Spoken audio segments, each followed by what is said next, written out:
नमस्कार मित्रों, welcome to हमारे YouTube channel NS education point में। आज आप सभी का हमारे YouTube channel NS education point में हार्दिक स्वागत है। जल्दी से जल्दी आप जुट जाइए। आज के दिन हम पढ़ाएंगे आपको राजनीतिक विज्ञान यानी पॉलिटिकल साइंस। पॉलिटिकल साइंस के अंदर हम कौन सा टॉपिक करेंगे वो अभी आपको पता ही चल जाएगा कि हम कौन सा टॉपिक करने वाले हैं। हम बाद का राष्ट्रपति का टॉपिक करेंगे। शुरू करते हैं हमारा बाद का राष्ट्रपति। आज का हमारा टॉपिक रहेगा भारत का राष्ट्रपति। कौन रहेगा भारत का राष्ट्रपति? ठीक है। संविधान के भाग 5 के अनुच्छेद 52 से 78 तक में संघ की कार्यपालिका वर्णन है कि ये कह रहा है कि संविधान के भाग 5 अनुच्छेद 52 से 78 तक में संघ की कार्यपालिका का वर्णन किया गया है। संघ कार्यपालिका में एक राष्ट्रपति आता है, उपराष्ट्रपति आता है, प्रधानमंत्री आता है, मंत्रिमंडल तथा महान्यायवादी शामिल है। कि संघ की कार्यपालिका में एक तो राष्ट्रपति हो गया, एक उपराष्ट्रपति हो गया, एक प्रधानमंत्री हो गया, एक मंत्रिमंडल हो गया तथा महान्यायवादी शामिल हैं। और राष्ट्रपति भारत का राज्य प्रमुख होता है। राष्ट्रपति कौन होता है? भारत का राज्य प्रमुख होता है। वो भारत का प्रथम नागरिक भी है। क्या है? राष्ट्रपति भारत का प्रथम नागरिक। क्या हो गया? राष्ट्रपति भारत का प्रथम व्यक्ति कहो या प्रथम नागरिक कहो, बात से एक ही है। और राष्ट्र की एकता, अखंडता एवं शुद्धता का प्रतीक है। कि राष्ट्रपति किसका प्रतीक है? एक तो राष्ट्र की एकता यानी भारत की एकता और अखंडता एवं शुद्धता का प्रतीक है। क्या है? अखंडता और राष्ट्रीय एकता का प्रतीक है। जल्दी से आप एक स्क्रीनशॉट ले लीजिए। अब है राष्ट्रपति का निर्वाचन। राष्ट्रपति का चुनाव कैसे होता है? कि प्रेसिडेंशियल ऑफ इलेक्शन, मतलब राष्ट्रपति का चुनाव किस प्रकार होता है, कैसे होता है, इसका विस्तृत पूर्वक हम अध्ययन इस क्लास के माध्यम से करवाएंगे। राष्ट्रपति का निर्वाचन प्रत्यक्ष रूप से नहीं करती है, बल्कि एक निर्वाचक मंडल के सदस्यों द्वारा उसका निर्वाचन किया जाता है। क्या किया जाता है? कि राष्ट्रपति का निर्वाचन प्रत्यक्ष रूप से नहीं करती है, बल्कि एक निर्वाचन मंडल के सदस्यों द्वारा उसका निर्वाचन किया जाता है। किसके द्वारा किया जाता है? कि राष्ट्रपति का निर्वाचन कोई निर्वाचन नहीं करता है, कोई एक निर्वाचन मंडल होता है जो निर्वाचन मंडल में सदस्य होते हैं, जो राष्ट्रपति का क्या करते हैं? चुनाव करते हैं। इसमें निम्न लोग शामिल होते हैं। इसमें कौन से लोग शामिल होते हैं? निम्न लोग, इनके बारे में हम पढ़ना शुरू करते हैं। पहला होगा संसद के दोनों सदनों के निर्वाचित सदस्य।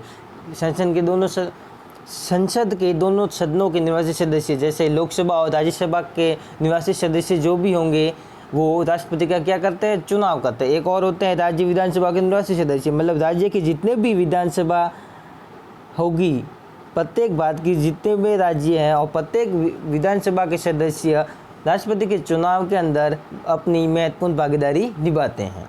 और केंद्र शासित प्रदेशों में दिल्ली और पुडुचेरी विधानसभाओं के निवासी सदस्य। और क्या है? एक केंद्र शासित प्रदेशों के दिल्ली और पुडुचेरी विधानसभाओं के निर्वाचित सदस्य। क्या है? निर्वाचित सदस्य राष्ट्रपति के निर्वाचन में भाग लेते हैं या चुनाव में भाग लेते हैं। नोट, ये इम्पोर्टेंट है, इसे नोट कर दीजिएगा इम्पोर्टेंट लगा के। ठीक है। राष्ट्रपति के निर्वाचन में संसद तथा राज्य विधानमंडलों के मनोनीत सदस्य भाग नहीं लेते हैं। क्या कहते हैं? कि राष्ट्रपति के निर्वाचन में संसद तथा राज्यसभा विधानमंडलों के मनोनीत सदस्य भाग नहीं लेते हैं। अर्थात लोकसभा, राज्यसभा और विधान परिषद तथा दिल्ली पुडुचेरी विधानसभा के मनोनीत सदस्य, जो सदस्य मनोनीत होते हैं, वो इसमें भाग नहीं लेते हैं। जब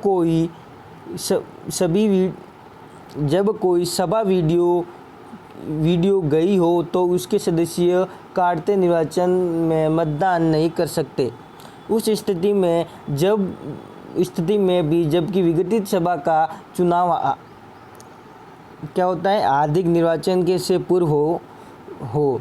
संविधान में ये प्रावधान है कि राष्ट्रपति के निर्वाचन में विभिन्न राज्यों का प्रतिनिधित्व समान रूप से हो, साथ ही राज्यों तथा संघ के मध्य में भी समानता हो। इसे प्राप्त करने के लिए राज्य विधान तथा सभा तथा संसद के प्रत्येक सदस्य के मतों की संख्या का निर्धारण किया जाता है। क्या किया जाता है? संसद का निर्धारण किया जाता है। एक बार सभी वापस देखते हैं हम इसको, पूरे टॉपिक को समझ में नहीं आया होगा तो इस बार समझ लेना। नोट कि राष्ट्रपति के निर्वाचन में संसद तथा राज्य विधानमंडलों के मनोनीत सदस्य भाग नहीं लेते हैं, अर्थात लोकसभा और राज्यसभा, विधानसभा, विधान परिषद तथा दिल्ली के पुडुचेरी विधानसभा के मनोनीत सदस्य क्या नहीं लेते, इसमें भाग नहीं लेते हैं।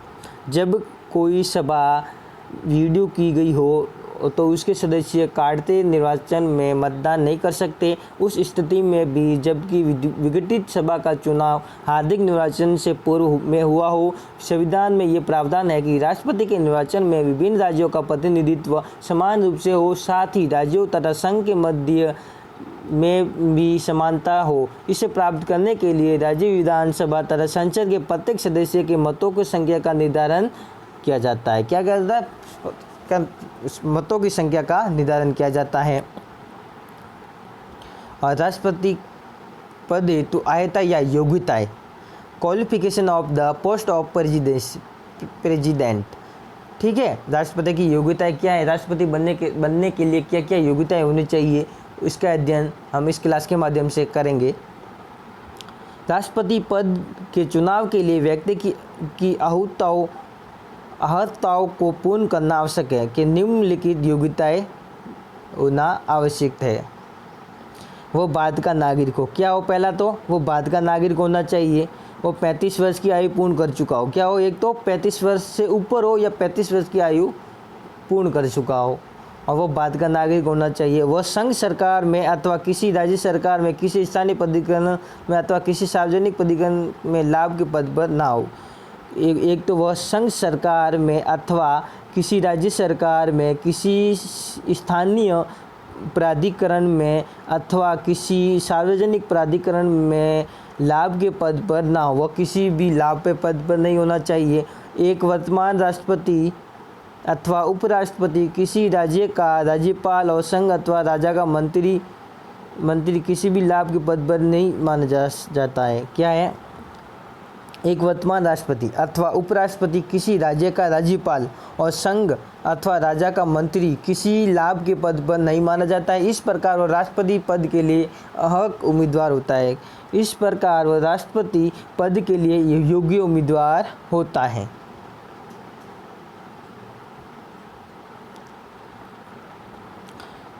स्क्रीनशॉट ले लीजिए आप। अब आगे पढ़ते हैं। इसके अतिरिक्त राष्ट्रपति के चुनाव के लिए नामांकन के लिए उम्मीदवार के कम से कम 50 प्रस्तावक व 50 अनुमोदक होने चाहिए। क्या है? इसके अतिरिक्त एक और योग्यता होनी चाहिए कि राष्ट्रपति के चुनाव के नामांकन के लिए उम्मीदवार के कम से कम 50 तो प्रस्तावक होने चाहिए और 50 अनुमोदक होने चाहिए। प्रत्येक उम्मीदवार भारतीय रिजर्व बैंक में 15,000 जमानत राशि के रूप में जमा कराएगा। कितने? कि जो भी कोई उम्मीदवार राष्ट्रपति के लिए अपना नामांकन दाखिल करता है तो उससे पहले उस उम्मीदवार को भारतीय रिजर्व बैंक में 15,000 कितने 15,000 जमानत की राशि के रूप में जमा करवाने होंगे। यदि उम्मीदवार कुल डाले गए मतों का 1/6 भाग प्राप्त करने में असमर्थ रहता है तो यह राशि जब्त हो जाती है। क्या होता है कि यदि उम्मीदवार कुल डाले गए मतों का 1/6 भाग प्राप्त करने में असमर्थ रहता है तो यह राशि, जमानत की राशि जब्त हो जाती है। क्या हो जाती है? जब्त हो जाती है। 1997 से पूर्व प्रस्तावकों व अनुमोदकों की संख्या 10-10 थी तथा जमानत की राशि 2,000 थी। मतलब 1997 से पूर्व प्रस्तावकों व अनुमोदकों की संख्या कितनी थी? 10-10 थी। अब हो गई 50-50 और जमानत की राशि अब 15,000, पहले थी 2,000। ठीक है। 1997 में इसे बढ़ा दिया गया ताकि उन उम्मीदवारों को प्रोत्साहित किया जा सके जो गंभीरता से चुनाव नहीं लड़ते। 1997 से बढ़ा दिया गया ताकि उम्मीदवार को हतोत्साहित किया जा सके जो गंभीरता से चुनाव नहीं लड़ते हैं। ठीक है, इसका पूरे का एक बार स्क्रीनशॉट ले लीजिए आप। फिर हम अगला पढ़ते हैं।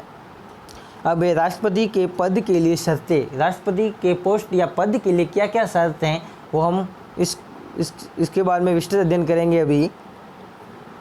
संविधान द्वारा राष्ट्रपति के पद के लिए निम्नलिखित शर्तें निर्धारित की गई है कि संविधान द्वारा राष्ट्रपति के पद के लिए निम्नलिखित शर्तें निर्धारित की गई हैं।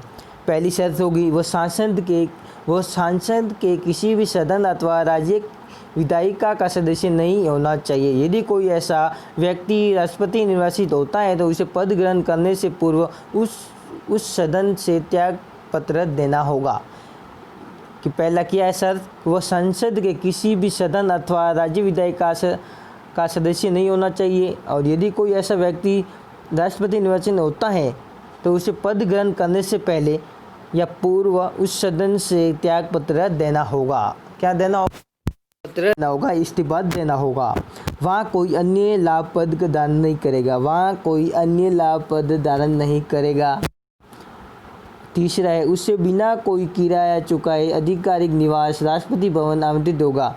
जो राष्ट्रपति बनेगा उसको राष्ट्रपति भवन में उसे रहने दिया जाएगा। उस सांसद द्वारा निर्धारित उपलब्धियों भत्ते विशिष्ट अधिकार प्राप्त होंगे। उससे सांसद द्वारा निर्धारित जो उपलब्धियां हैं, जो भत्ते हैं, वो जो विशिष्ट अधिकार वो अधिकार है जो राष्ट्रपति को प्राप्त होंगे। उसकी उपलब्धियों और भत्ते उसकी पदावधि के दौरान काम नहीं किए जाएंगे। उसकी उपलब्धियां और भत्ते उसकी पदावधि के दौरान काम नहीं किए जाएंगे। ठीक है, इधर एक बार स्क्रीनशॉट ले लीजिए आप।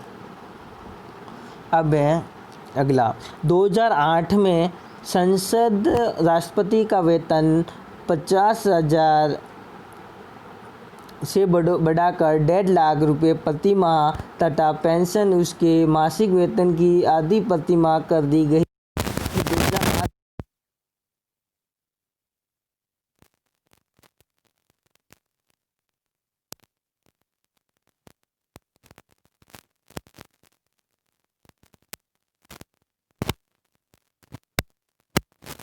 चिकित्सा सुविधा, यात्रा सुविधा, सचिवालय स्टाफ एवं 60,000 प्रति वर्ष कार्यालय खर्च मिलता है।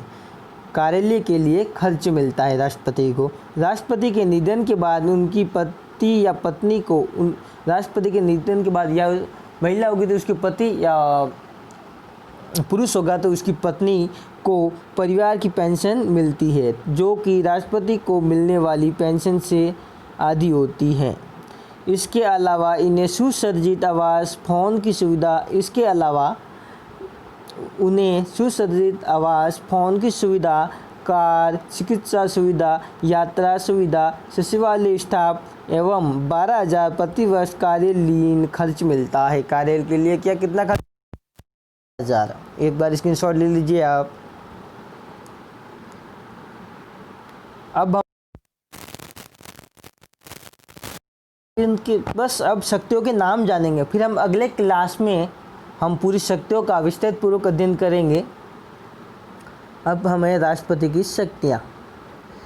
राष्ट्रपति की शक्तियाँ कितने भागों में विभाजित हैं? 2 भागों के अंदर विभाजित है। कितने भागों के अंदर? एक तो हो गई सामान्यकालीन शक्तियाँ, एक हो गई आपातकालीन या संकटकालीन शक्तियाँ। क्या हो गई? एक तो सामान्यकालीन हो गई, एक आपातकालीन और संकटकालीन हो गई। और सामान्यकालीन के अंदर भी कितनी शक्तियाँ हैं? 4 शक्तियाँ। एक तो है कार्यपालिका या प्रशासनिक शक्तियाँ, दूसरी है विधायी शक्तियाँ, तीसरी है वित्तीय शक्तियाँ और चौथी है न्यायिक शक्तियाँ। एक बार वापस, एक तो कार्यपालिका शक्तियाँ, विधायी शक्तियाँ, वित्तीय शक्तियाँ और एक न्यायिक शक्तियाँ। ये क्या है? सामान्यकालीन शक्तियों के 4 शक्तियाँ आती हैं। दूसरी आपातकालीन या संकटकालीन शक्तियों के अंतर्गत कौन सी शक्तियाँ आती है इसे भी हम देख लेते हैं। युद्ध, बाहरी आक्रमण व आंतरिक विद्रोह, अनुच्छेद 52 एक ये शक्ति हो गई। तंत्र की विफलता, अनुच्छेद 356 के अंतर्गत एक और ये शक्ति हो गई। और वित्तीय संकट या अनुच्छेद 360 के अंतर्गत ये एक और शक्ति हो गई। एक बार आपातकालीन या संकटकालीन की शक्तियाँ वापस देख लेते हैं। युद्ध, बाहरी आक्रमण या आंतरिक विद्रोह हो जाता है, उस समय अनुच्छेद 352 की शक्ति, संवैधानिक तंत्र की विफलता अनुच्छेद 356 की शक्ति, वित्तीय संकट अनुच्छेद 307 की शक्ति। इन सभी शक्तियों का विस्तार पूर्वक हम अध्ययन अगली क्लास में करेंगे और इस क्लास की PDF आपको नीचे डिस्क्रिप्शन में नीचे मिल जाएगी। और अगर आप हमारे चैनल पर नए हो तो हमारे चैनल को लाइक एंड सब्सक्राइब शेयर करना नहीं भूलें। मिलते हैं अगली क्लास के अंदर। जय हिंद, जय भारत।